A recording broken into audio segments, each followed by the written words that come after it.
पवार अहिल्यानगर जिल्ह्याच्या दौऱ्यावरती होते।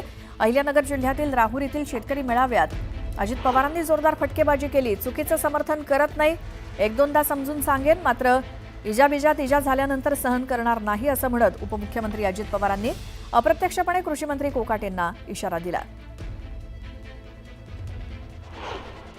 नशिबाने माझ्या बारामतीकरांनी साथ दिली।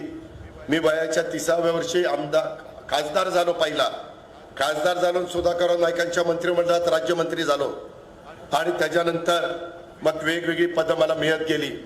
मी माझ्या भागातल्या जनतेचा विश्वास संपादन केला। ह्यावेळेस 8व्या वेळेला मी तिथं आमदार झालो। कितव्या? 8व्या वेळेला। आणि काही जण म्हणत होते ह्यावेळेस तर आताच काही खरं नाही, पण बारामतीकरांनी दाखवलं 1 लाखाच्या पुढे मला तिथं निवडून दिले जाईल। 1 लाखाच्या पुढे। कधी कधी कुठं काही चुकल्यानंतर पेपरमध्ये टीव्ही मध्ये तुम्ही बघता कोण काय करतंय। चुकीचं समर्थन मी करतच नाही।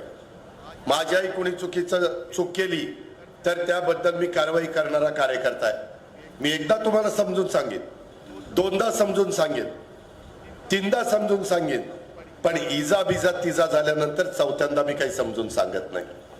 हा माझा स्वभाव नाहीये। आणि त्यामुळं जर झोपेचं सोंग घेतलेलं असेल तर त्याला आपण जागाच करू शकत नाही। महावितरणच्या वाशिम मंडळातील कंत्राटी कामगारांची कंत्राटदारांकडून आर्थिक पिळवणूक होत असल्याचा आरोप करण्यात आलाय।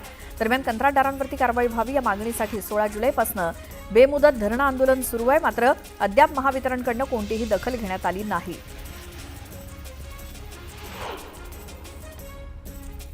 वाशिमच्या मंगळूरपीर ते अनसिंग मार्गावरती नांदगाव भोपळपेंड इथल्या पुलावरती मोठमोठे खड्डे पडलेत।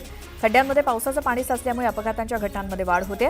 वारंवार तक्रार करूनही दखल न घेतल्यामुळे संतप्त ग्रामस्थांनी खड्ड्यात बेशर्माचं झाड लावून निषेध केला। नागपूरच्या रामटेक तालुक्यातील खैरी बिजेवाडा ग्रामपंचायतीच्या हद्दीतील पाचगाव इथे खड्ड्यांमध्ये बुडून 2 शाळकरी मुलांचा मृत्यू झालाय। शाळेतून सुट्टी झाल्यानंतर खेळण्यासाठी गेले असता ही दुर्घटना घडली। उल्हासनगरमध्ये आयुर्वेदिक औषधांच्या दुकानातून चोरट्यांनी पैशांची पेटी लंपास केली। 5 ते 6 जणांच्या टोळक्यानं चोरी केल्याची घटना सीसीटीव्हीत कैद झाली। या प्रकरणी विठ्ठलवाडी पोलीस ठाण्यात गुन्हा नोंद करण्यात आला असून पोलिसांकडून आरोपींचा शोध सुरू आहे।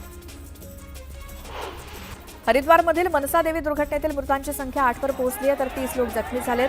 त्यांच्यावर रुग्णालयात उपचार सुरू आहेत। थायलंड आणि कंबोडियामधील युद्ध थांबलं जाण्याची शक्यता आहे। मलेशियामध्ये आज दोन्ही देशांमध्ये चर्चा होण्याची शक्यता आहे। ट्रम्प यांच्या व्यापार रोखण्याच्या इशाऱ्यानंतर हा निर्णय घेतल्याची माहिती मिळाली आहे।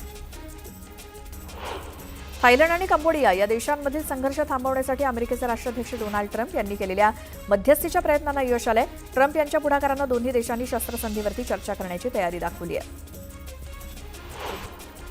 युवा भारतीय संघानं आपली क्षमता आणि गुणवत्ता दाखवून देताना जवळपास गमावलेला 4था कसोटी सामना अनिर्णित राखत यजमान इंग्लंडचा विजय अक्षरशः हिसकावून घेतला।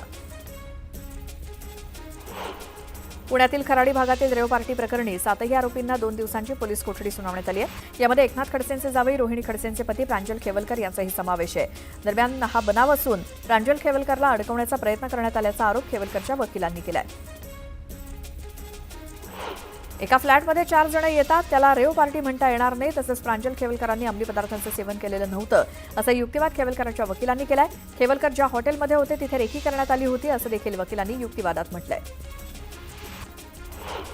प्रांजल खेवलकर दोषी असतील तर कारवाई व्हावी, मात्र कुणाला अडकवलं जात असेल तर सहन करणार नाही असा इशारा एकनाथ खडसेंनी दिला। राज्य महिला आयोगाच्या अध्यक्ष रुपाली चाकणकर यांनी रोहिणी खडसेंवरती निशाणा साधलाय। महाराष्ट्रात एवढे ड्रग्ज येतो कुठून अशी पोस्ट काही दिवसांपूर्वी खडसेंनी केली होती। दरम्यान आता खडसेंना कळलं असेल ड्रग्ज येतो कुठून अशा शब्दात चाकणकरांनी खडसेंवर टीका केली।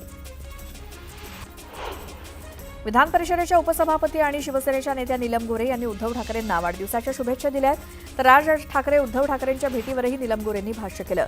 पुण्यातील ड्रग्ज प्रकरणात राजकीय नेत्याच्या नातेवाईकाला अटक होणं हे धक्कादायक असल्याचं त्या म्हणाल्या।